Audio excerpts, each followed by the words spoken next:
At nangyari sa kanyang paghahasik ng ilang binhi ay nangahulog sa tabi ng daan at nagsidating ang mga ibon at kinain ito. At ang mga iba'y nangahulog sa batuhan at dooy walang maraming lupa at pagdakay sumibol sapagkat hindi malalim ang lupa. At nang sumikat ang araw ay nangainitan at dahil sa walang ugat ay nangatuyo. At ang mga iba'y nahulog sa dawagan at nagsilaki ang mga dawag. At ininis ang mga pananim at ito'y hindi nangamunan. At ang iba'y nangahulog sa mabuting lupa at nangamunga. At nagsitaas at nagsilago at may namunga ng tig-30 at tig-60 at tig-100. At sinabi niya ang may mga pakinig na ipakikinig ay makinig. At nang siya ay nag-isa na, ang nasa palibot niya nakasama ang 12 ay nangagtanong sa kanya tungkol sa mga talinghaga. At sinabi niya sa kanila, sa inyo ay pinagkaloob ng makaalam ng hiwaga ng kaharian ng Diyos. Dadapwat sa kanilang nasa labas, ang lahat ng mga bagay ay ginagawa sa pamamagitan ng talinghaga. Upang kung magsitingin sila ay mga kakita at huwag mamalas, at kung mga kinig sila ay mga kakarinig at huwag mga kaunawa. Baka sakaling sila ay mga balik loob at patawarin sila. At sinabi niya sa kanila, hindi baga ninyo nalalaman na ang talinghagang ito? At paanong malalaman ninyo ang lahat ng mga talinghaga? Verse 14, ang mga hasik ay naghahasik ng salita. At ang mga ito ay yaong nasa tabi ng daan na doon nahasik ang salita. At ng kanilang mapakinggan, pagdakay pinaroroonan ni Satanas, at inalis ang salita na inihasik sa kanila. At gayon din naman itong mga nahasik sa batuhan na pagkarinig nila ng salita, pagdakay nagsisitanggap na may galak. At hindi nangangaugat sa kanilang sarili, hindi sandaling tumatagal, kaya pagkakaroon ng kapighatian o ng mga pag-uusig dahil sa salita, pagdakay ng pisod sila. At ang iba'y yaong nahasik sa dawagan at ang mga ito'y yaong nangapakinig ng salita.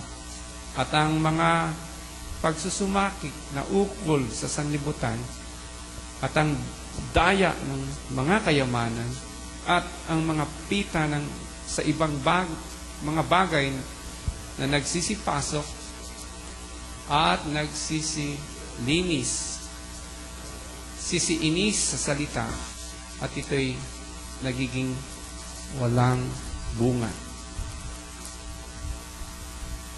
At siyang naghasik sa mabuting lupa na nangakikinig ng salita, tinatanggap ito at namumunga ng tig-30, tig-60 at tig-100. Dakilang Diyos, dalangin po namin ang iyong basbas na pagpapala sa iyong salita. Gawin mong makabuluhan sa bawat isa sa amin. Maunawaan po namin. At kami din,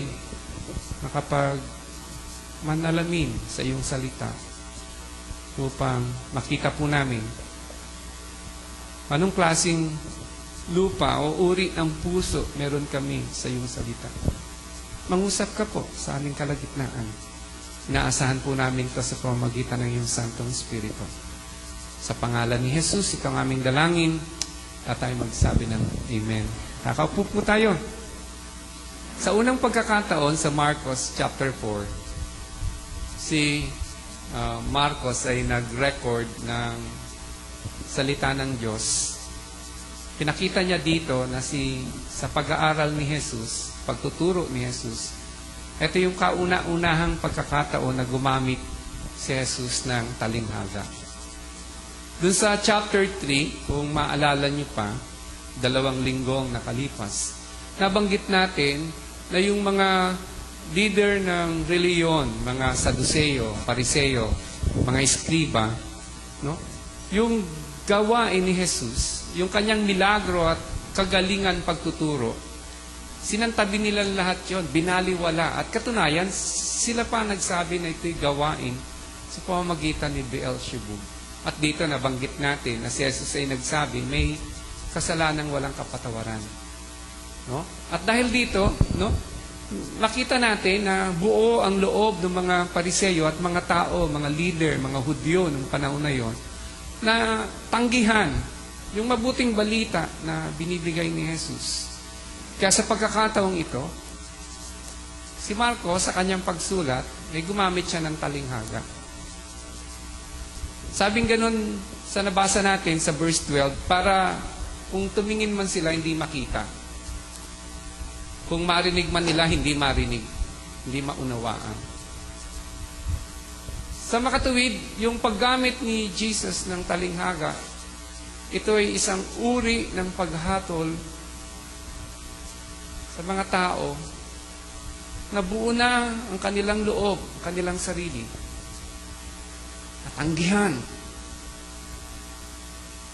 ang mabuting balita ng kaligtasan. Maging sa Old Testament, kung maalala nyo si Nathan, isang propeta, nung kinonfronta niya si David dun sa kanyang kasalanan, gumamit si Nathan ng talinghaga. Kwento si Nathan ng isang kwento. At pinaunawa niya kay David kung ano yung kamalian ng sitwasyon. Kasi may mayaman, sabi ni Nathan. Ang daming mga pag-aari, ang daming hayop. Pero itong mayamang ito, nagkaroon ng bisita. At dahil bisita niya, pinaghanda niya ang bisita niya. Alam niyo yung pinanghanda niya? Kinuha niya yung kaisa-isang hayop ng isang mahirap. Yun yung kinatay niya para ihanda. Galit si David. Sabi ni David, yung taong ganyan hindi dapat mabuhay ng matagal. Agulat na lang siya nung sinabi ni Nathan, Haring David, ikaw to. At pinakita ni Nathan kung ano yung sinasabi. Talinghaga yung ginamit mo. At sa pagkakataong ito, gusto kong dalhin kayo dun sa pangunawa na sa unang pagkakataon, nilathala ni Marcos yung kanyang pagtuturo ni Jesus, gumamit na si Jesus ng talinghaga. At matalim, mabigat yung sinabi dun sa verse 12. Upang marinig nila, hindi nila maintindihan. Makita nila, hindi nila nakita. This is a form of judgment. Kasi ang Diyos mapahinuhod siya. Pero kung ang tao sa kanyang sarili, tindigan na niya, natalikuran, tanggihan, ayawan, yung mabuting balita ng kaligtasan, kakatakot. Nakakaba.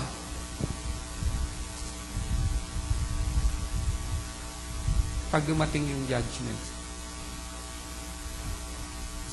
Ito po yung nangyari. Yung buod ng talinghaga, sabing gano'n, yung magsasaka daw nagasik. Mga normal na kwento ng buhay, no?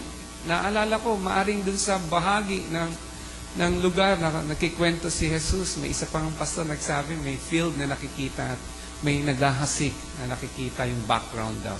Although wala sa Bible yun, no? Siguro imagination niya. Pero, knowing Christ na talagang yung bawat sitwasyon, kinukonvert niya to a learning lesson. Hindi malayo. Na habang kinikwento ng Panginoon to, may nakikita sila sa background ng mga naghahasik. O marahil sa kanila yun yung gawain sa buhay. Normal na kwento. Naghahasik ng binhi. Yung ibang binhi napunta sa daraanan. Yung napunta sa daraanan, kinain ng ibon. Madaling intindihin. Mga normal na storya. Tapos may mga binhi naman napunta sa batuhan. Alam nila, konti yung lupa doon, bato yun, hindi mag-uugat ng malalim. Kaya pag dumating yung init, mamatay. Sandali, no? Yung isa naman, napunta doon sa dawagan. May mga damo na matinik. Yung binhi, tumubo. Yung dawag, tumubo. Yung tinik, tumubo. Sinakal. Yung binhi, taktay. Yung binhi, hindi na buhay. Mga normal na kwento. Madaling intindihin. Pero mahirap unawain sa iba. Kasi, miski yung mga alagad, kasama ng mga ilan na talagang sumusunod sa Panginoon, lumapit sila sa Panginoon. Sabi nila, hindi namin naunawaan yung kwento. Kasi alam nila na mas may malalim, tinutumbok na katotohanan ng Panginoon.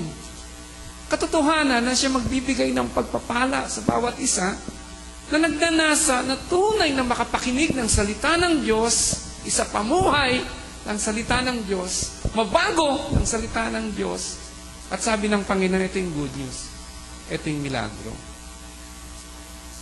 May mga binhing na itanim sa mabuting lupa. Ang milagro dito ay namunga. Tuloy-tuloy na pamumunga.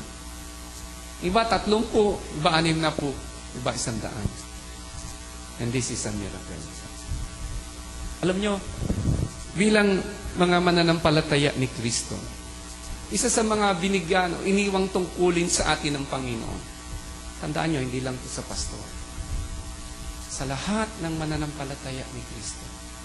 Sa lahat na nagtiwala sa Panginoon. Binigyan tayo ng Lord ng Great Commission. Naalala niyo pa ba yun sa Matthew 28? Go ye therefore and preach the gospel. Teach everything that I have commanded you to do. May pangako pa nga ang Lord doon eh. And I will be with you. Even to the ends of the earth. Hanggang sa kadulud-duluhan. Kasama niyo ako. Yan yung binili na tungkulin ng Diyos sa atin. May kasamang pangako ng pagsama. Pangako ng katapatan ng Diyos na siya yung gagabay. Maraming mga mananampalataya. Naisip nila ang kaligtasan ay yung pagkilala kay Kristo, pagtanggap ng mga biyaya ng kaligtasan. Pero kalimutan nila, may responsibilidad na binigay ang Diyos sa isang mananampalataya. At dito sinasabi sa atin, kadalasan kasi minsan sa ating paghayo, evangelism, lalo na kung gusto nating i-share yung ating pananampalataya, minsan sa kadalasan, frustrated tayo. Bakit? Kasi bigo. Walang masyadong resulta. Agad-agad yung ating ginagawa. Kung papansinin niyo si Jesus, may mga taon na marahil o buwan na nagtuturo ang Panginoon.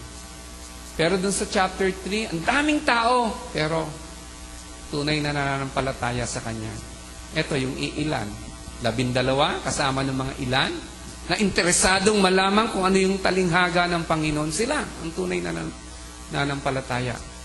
Pero may isa pa sa kanila na sigurado akong naligaw.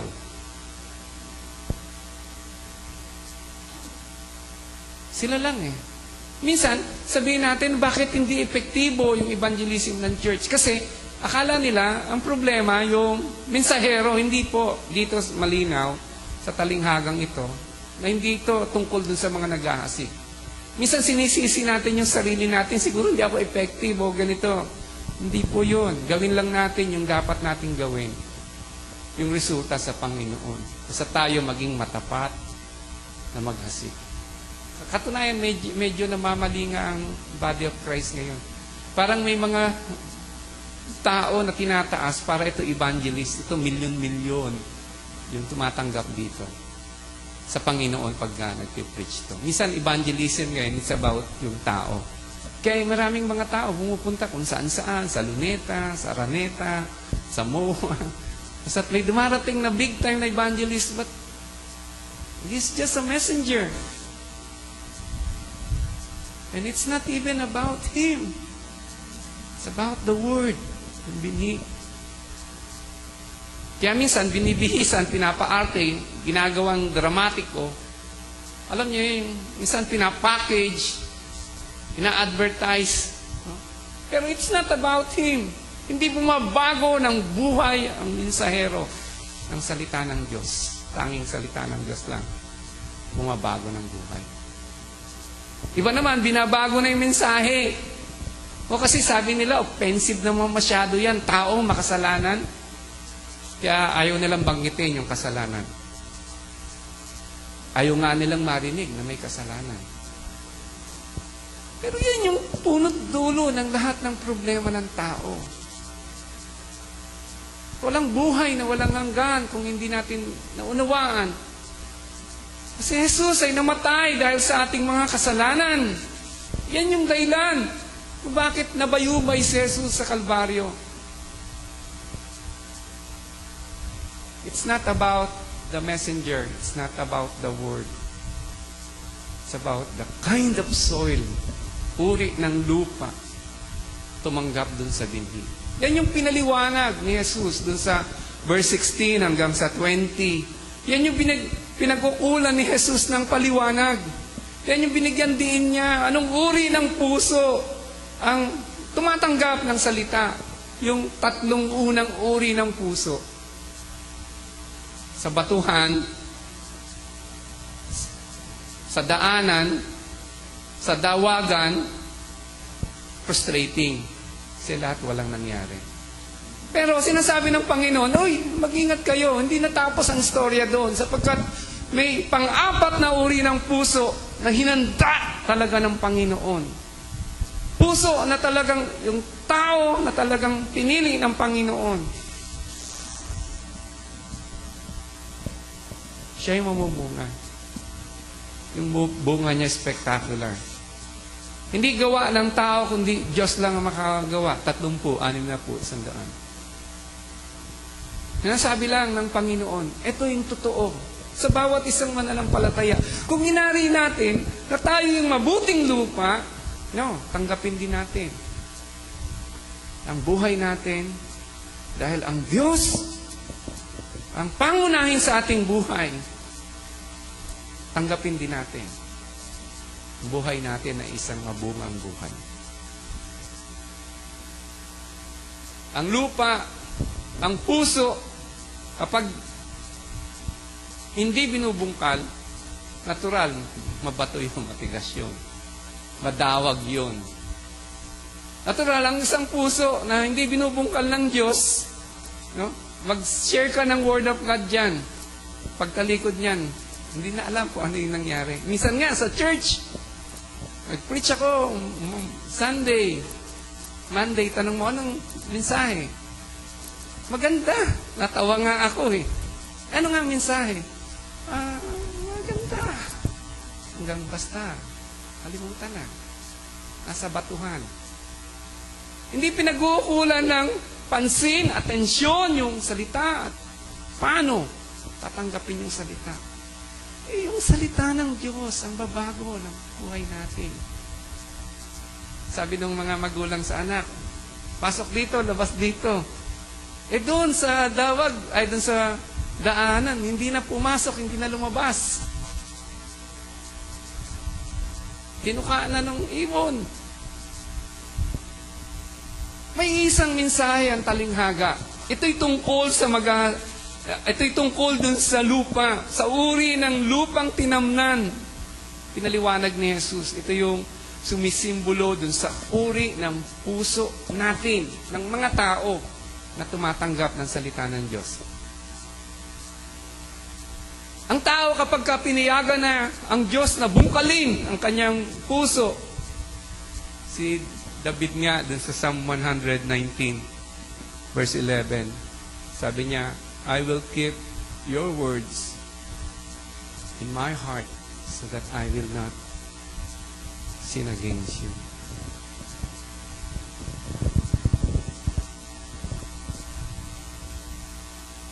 Ang puso na hinanda ng Diyos may ganyang pagtanggap sa salita ng Diyos. At sinasabi ni Jesus sa atin, sa evangelism, sa paghahayag, ang issue hindi talaga yung mensahero. Hindi rin dapat baguhin yung mensahe. Kasi tama na yung mensahe. Ang issue yung puso ng tao. Encouragement sa atin to. Kailangan maging matapat tayo sa Panginoon. Gasi. Hindi tumingin sa resulta. Kasi sa dakong huli, hindi naman tayo, kundi ang Diyos.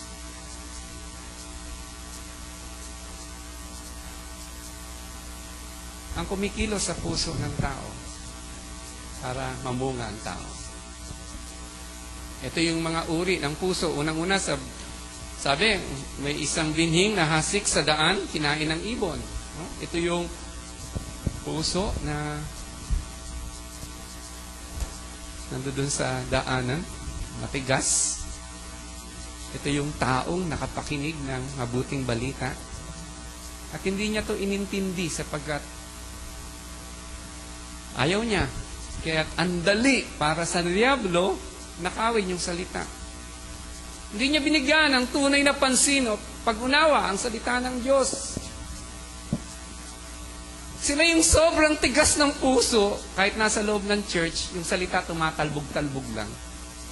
Alam, pag may narinig ng isang bagay, sinasabi, uy, bagay ito dun sa katabi ko. Hindi man kailanman nagsabi na, uy, natouch ako.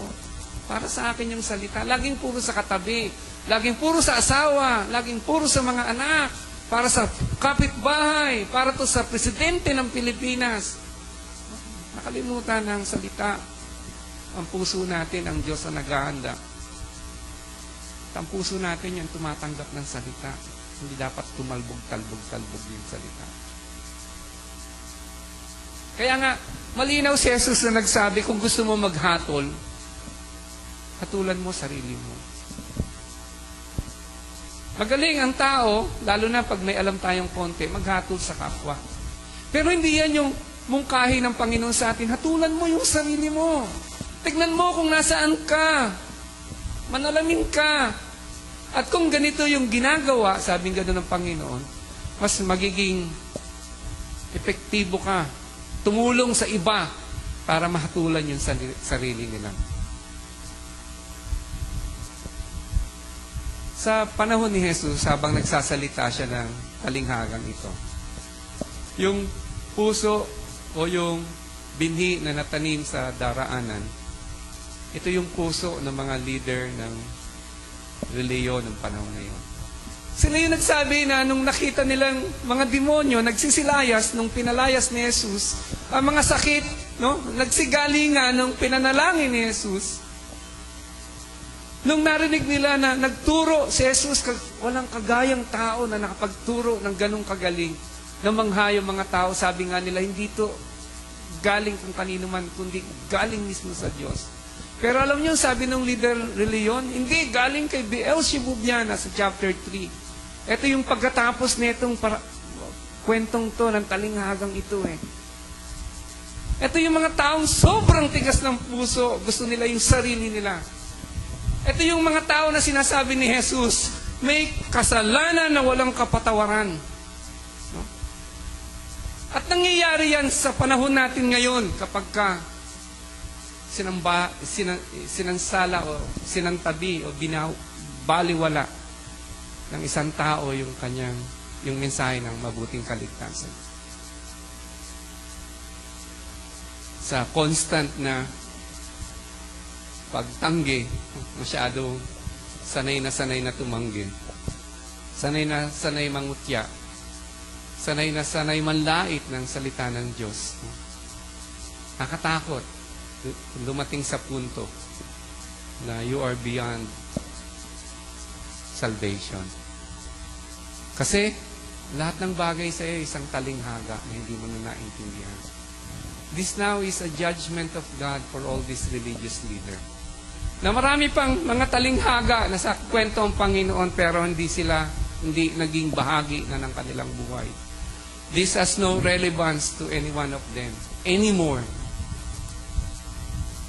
Alam nyo, ang prayer ko kapag nagkakasala ako sa Panginoon, kasi hindi ako na guilty dun sa kasalanan ko, umiiyak ako. Something is terribly wrong with my heart pagka gano'n na nangyari. Sukdo lang may nangyari sa puso ng tao. Magawa ka ng kasalanan, hindi man lang kumakatok ang Diyos sa iyo.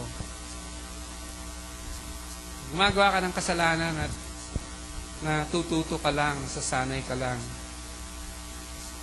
magpalusot, gumagaling ka lang, pagpapaliwanag, pagpapaikot-ikot, pagsisinungaling. Kasi hindi natatouch yung puso. Something is very, very wrong. Kaya nga, nakakatuwa si David. Sabi ko kanina si David, he is a man after God's own heart. And yet, David sinned terribly before God. Baka yung kasalanan ginawa ni David, hindi natin ginawa eh. Pero this is David, and he sinned terribly before God. Alam niyo, nung kinonfronta siya ni Nathan sa pamamagitan ng talingaga, nung sabi sa kanya ni Nathan, mahal na hari, kayo po yung taong yan. Gulat si David eh. Basahin niyo yung Psalm 51. Ito yung response ni David dun sa conviction ng Holy Spirit sa kanya. Create in me a clean heart, O God, and renew a right spirit within me. Cast me not away from thy presence, Lord. May kanta yun. Kaya memorize mo. And take not thy Holy Spirit from me. Restore to me the joy of my salvation. Yan yung response ng tao na hindi nasa, na ang puso ay hindi nasa daraan. The Word of God is significant. The Word of God is important. The Word of God always serves as our principles we go by daily in life. It is the principles that guides us in our thinking, in our thoughts, even in our words, in our actions. It is the principle that empowers us to live this life.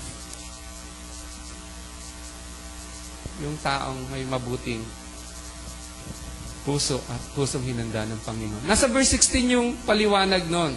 Sinabi ni Christ yung nahasik dun sa nabinhi dun sa daraanan.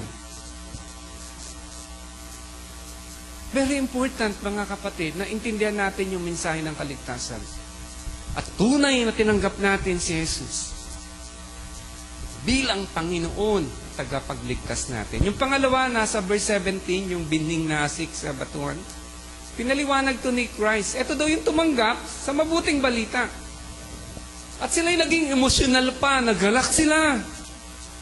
No? Natuwa sila, naging masaya sila.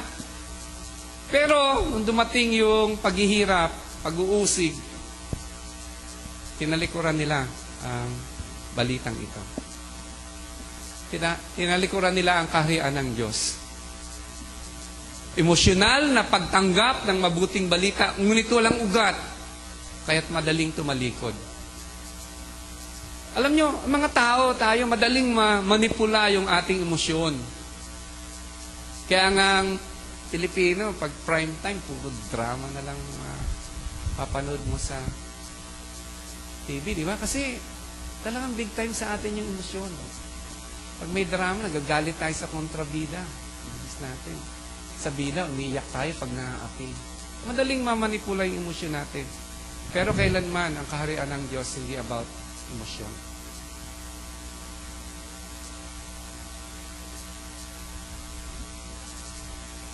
Hindi tunay na pagtanggap. Tunay na pag-unawa sa mabuting balita ng kaligtasan. Tunay na pag-unawa sa salita ng Diyos. Pagtanggap ng salita ng Diyos sa puso at pagpapatunay sa pagsunod ng salita ng Diyos. Alam niyo kung may emosyon na pag-uusapan patungkol dun sa pagtanggap ng mabuting balita. Sabi ni Jesus, sabi din ni Santiago, it's more of a sadness rather than joy. Sadness kasi kung totohanang nakita mo yung sarili mo sa harapan ng isang banal na Diyos, magagaya ka kay Isaiah, woe is me, for I am a man of unclean lips. Magagaya kay Pedro, nung tinalikuran niya ang Panginoon, siya'y umiyak ng sobrang pigati. Ang totoong kumilala kay Kristo, hindi lang nagkaroon ng galak. Totoo may galak ang relasyon sa Panginoon. Pero hindi nagsimula sa galak yan. Nag-una, blessed are those who mourn for their sins. Nakita mo kung gaano kakalayo sa Panginoon. Ay, paano yung kasalanan mo naglayo sa Panginoon? Na paano kung yung kasalanan mo hindi ka makakalapit sa Panginoon? Paano si Jesus na bayubay dun sa krus, gaano na lang ang pag-ibig niya sa atin? Binigay niya ang kanyang buhay.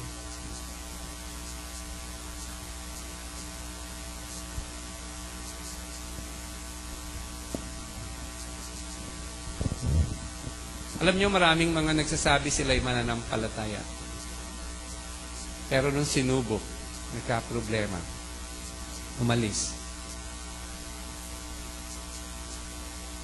Hindi emosyon ang patungkol sa kaharian ng Diyos.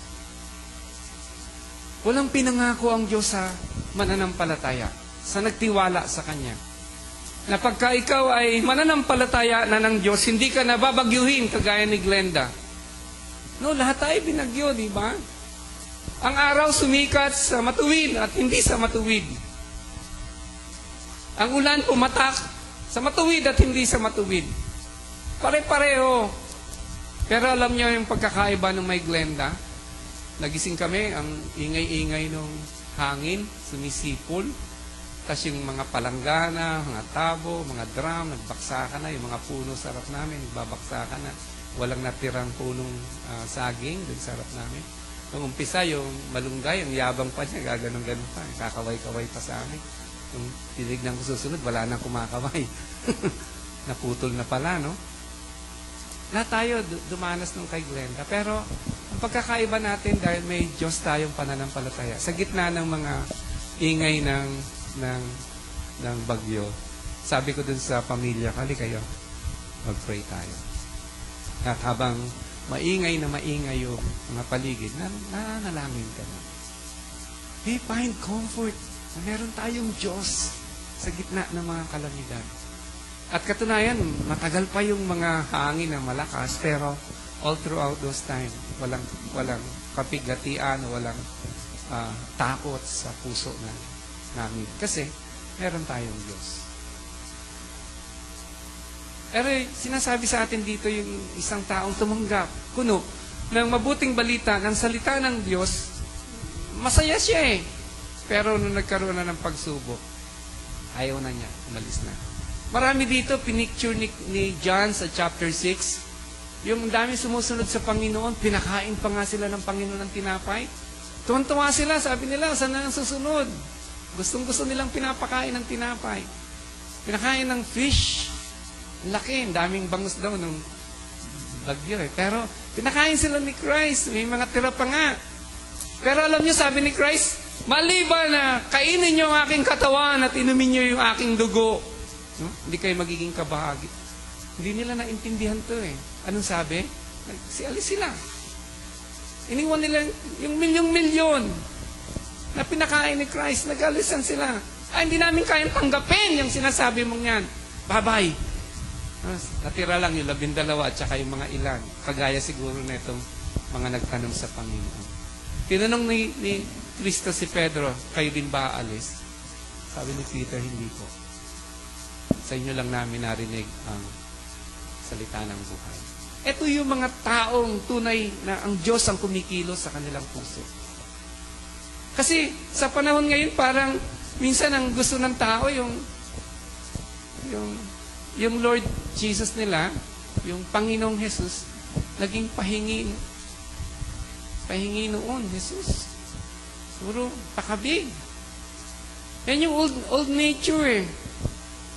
Nakalimutan natin na tayo na nanampalataya kay Kristo, binigyan tayo ng panibagong pagkatao ni Christ. Yung luma, yan sanay yan, makasarili, sentro.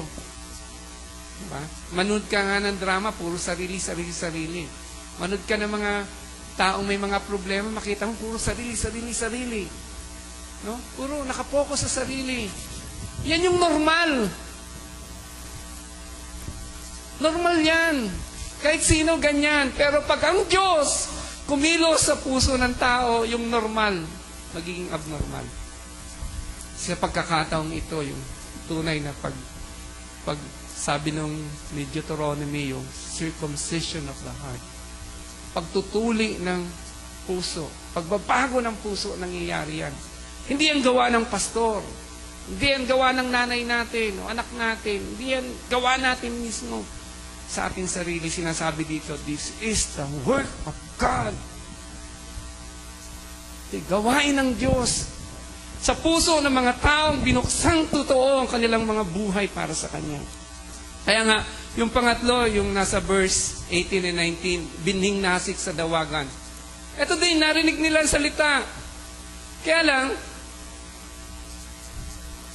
hindi na kompleto yung kanilang kaligtasan kasi yung pagkabahala sa mundo, yung pera, kayamanan, nadaya sila, kaya nangyari, hindi natuloy, hindi na kompleto. Sabi naman ni Christ, malinaw, you cannot serve God and mammon at the same time. Hindi mo pwedeng paglingkuran ang Diyos at ang pera kasabay. It's either you serve God. No? Kaya nga, udyok ng mga pansariling interes, malasakit sa sarili, no? Hindi nakukumpleto yung gustong gawin ng Panginoon sa atin. Kaya nangyari, hindi nakakapamunga ng bunga ng tama, 30, 60 at 100. Sabi ng isang singer, ito yung mga taong namamangka sa 2 ilog. They want both worlds. May isang lalaki, mayaman, lumapit sa Panginoon. Tinanong niya ang Panginoong Jesus, anong dapat kong gawin para papasok ako sa kaharian ng Diyos? Sabi ni Christ sa kanya, sundin mong lahat ng kong utos. Sabi niya, mula pagkabata, ginagawa ko na yan. Sinubok siya ng Panginoon. Benta mo yung iyong mga kayamanan. Ibigay mo sa mga mahirap. Sinubok lang siya ng Panginoon. Sabi dun sa Bible, nalungkot ang mayamang lalaking ito. At pinakita ni Christ. Ang Diyos talaga ng buhay niya, hindi naman si Kristo eh. Yung pera pa rin. Sana maganda may mga ganitong shocking moments sa atin eh. Makapagsuri tayo sa ating mga sarili. Sino bang ginudyos talaga natin?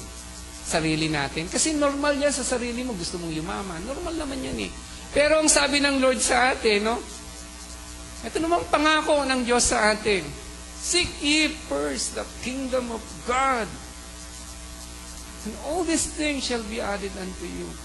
Sabi ni David, once I was young, now I'm old, but I have not seen a righteous man forsaken or his children begging for bread. Di ba? Si David, yan yung sabi, oh. They have lived a life for God.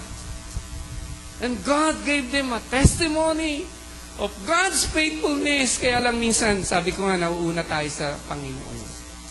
Kaya maraming mga tao sa mundo, no? May sabi nga, it's very difficult for a rich man to enter the kingdom of God. Kasi ito talaga yung punot dulo ng, ito yung babago sa buhay, ito yung nasa puso ng tao eh. Kaya nga sa Pilipinas, ang dami natin dito, 90 million above, 92 million, di ko na alam. And yet, ilang tao lang may hawak ng Pilipinas. Baka yung kaapu-apuhan nila, no? Pwede nang mabuhay, pero and yet, they want to get some more.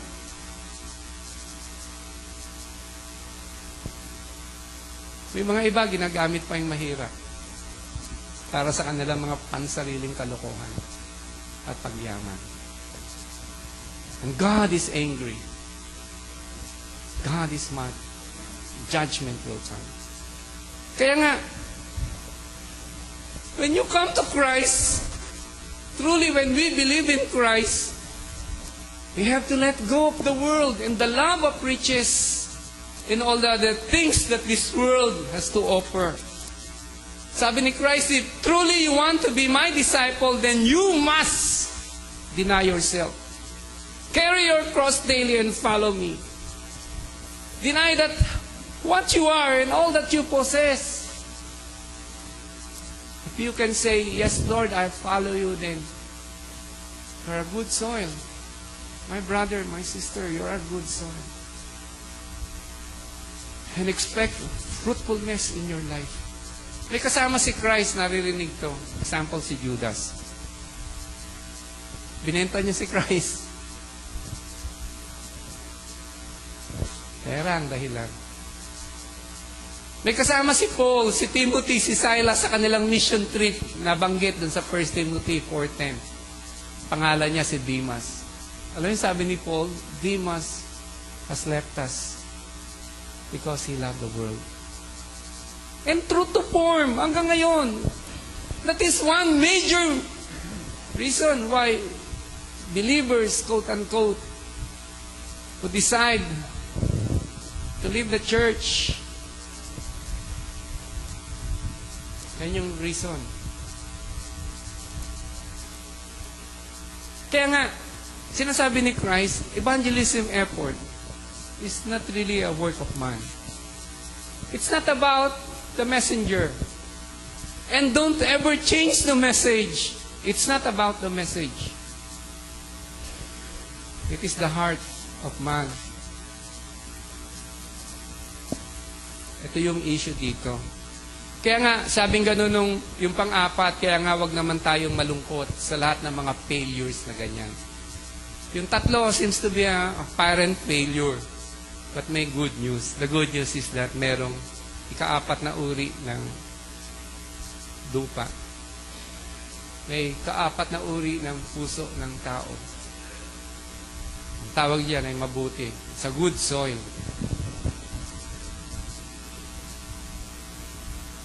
Alam nyo, hindi natural na magkaroon ng mabuting lupa. Katunayan, ang lupa, pag iniwan mo lang, no? Magkakaroon ng magiging matigas yan. Kakaroon ng bato, ng dawag. Yan yung natural sa isang lupa na iniwang hindi binibigyan ng atensyon. Ganon din yung puso na hindi kinukultivate ng Word. At ayaw magpabungkal sa Diyos. Ganyan din yung uri ng puso. Natural kapag hindi mo binigyan ng tamang salita ng Diyos, hindi tumatanggap ng salita ng Diyos, magiging matigas yung puso. Magiging focus yan sa sarili. Self-interest pa rin. Maaring alam natin yung sabi ni Christ, if you want to follow me, deny yourself. Pero sa atin kalokohan yun eh. Sabihin mo yan sa pastor namin, Lord, pero sa akin, never. Diba? Parang hindi yan pang sa akin. Sa mga selected few lang yan. Pero ako, ordinaryong mananampalataya. Bakit ko naman didinayan sarili ko? Pero yan ang sabi ni Christ. It covers everyone who said they believe. Deny yourself. Carry your cross daily and follow me. Pero ang puso, kapag binungkal ng Panginoon, hindi issue yan eh.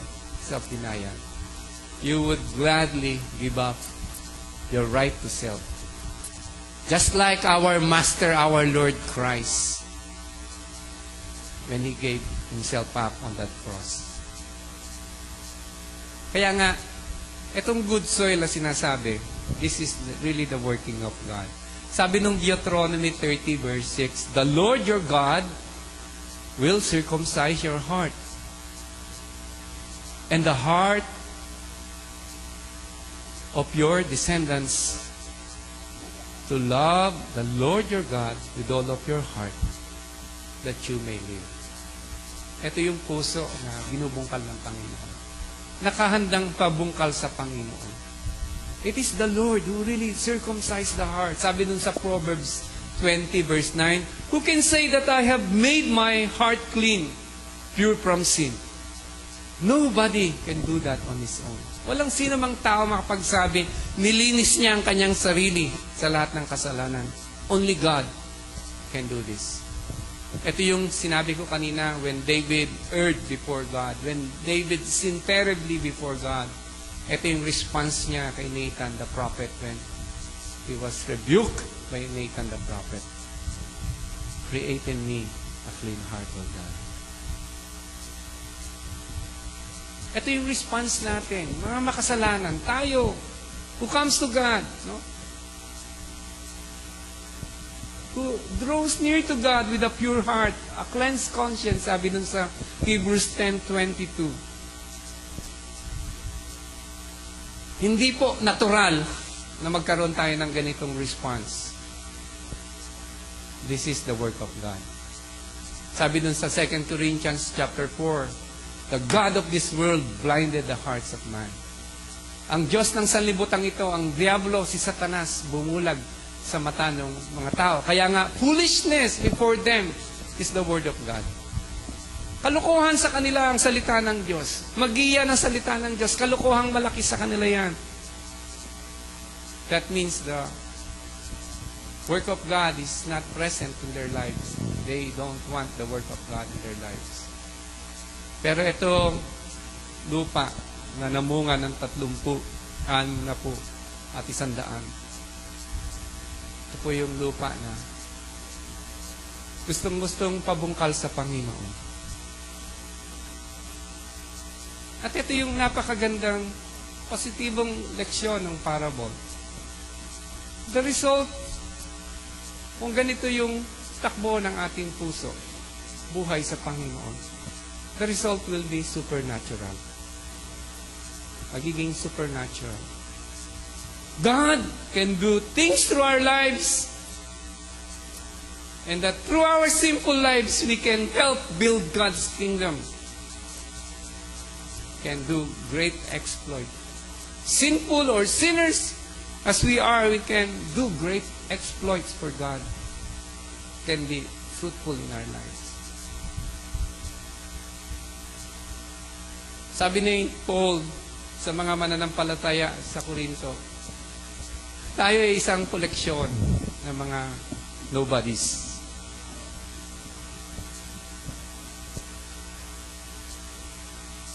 We are the scums of this world. But nobody as we are. Hearts prepared for God. You would be saying that we are a good soil. Makita po natin yung pamumunga sa ating buhay. This is a great privilege calling for all of us. This is to encourage us. Maging malaking encouragement po, pagpapalakas sa atin, na talagang umaasa sa salita ng Diyos, na maging pangunahin sa ating buhay, na magpatuloy sa ganitong paggawa. Kasi mamumunga.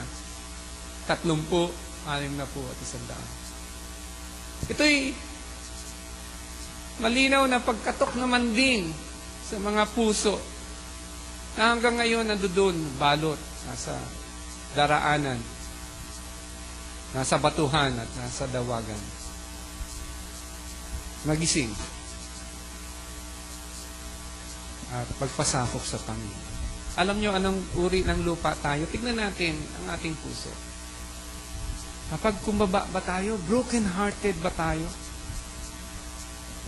Yung heart natin, broken-hearted, just to, yung naka-focus siya to love God. Ang kaligtasan ay pagbibigay sa atin ng bagong buhay ng Panginoon. Ang kaligtasan, tunay na ginagawa sa atin yan, tinuturuan tayo imbis na mahalin natin yung sarili natin, mahalin natin ang Diyos. Tinuturuan tayo na imbis na maging proud, mayayabang, tinuturuan tayo magpakumbaba. Tinuturuan tayo ng kaligtasan na binigay ng Lord, yung pananampalataya natin sa Panginoon, na magsabi, stop sa mga kasalanan. Kumukontrol sa buhay natin. Tumigil ka. Bibigyan tayo ng kapangyarihan na maging matuwid sa likong mundo. Kasi ang tunay na biyaya at tunay na puso na tumanggap ng salita ng Diyos, ang biyaya ng Diyos nakakaabot dun sa pinaka lalim ng kanyang puso. At ito yung bumabago ng buhay. A counterfeit heart will never dispose sin of its claim to the soul. A counterfeit heart can never destroy the reigning power of sin. Hindi kayang paglabanan ng isang puso na hindi tunay na nanampalataya, nagtiwala sa Diyos. Hindi mabuting lupa sa salita ng Diyos. Paglabanan ng kapangyarihan ng kasalanan. Pero ang totohanan, nanampalataya kay Kristo, nakita niya na ito yung pinagpupursigihan niya. Hindi man tayo perfecto, ikakasala. Pero alam natin yung epekto ng kasalanan sa ating buhay. This grieves us. Hindi tayo napapasaya ng kasalanan. Old things have passed away. New things are now new. May bago na tayong new heart. We have new eyes. We have new ears. May bago na tayong dila. May bago na tayong kamay. May bago na tayong paa. Alam niyo, sinasabi, ginagawa, pinupuntahan. Malakad na tayo sa kabaguhan ng buhay.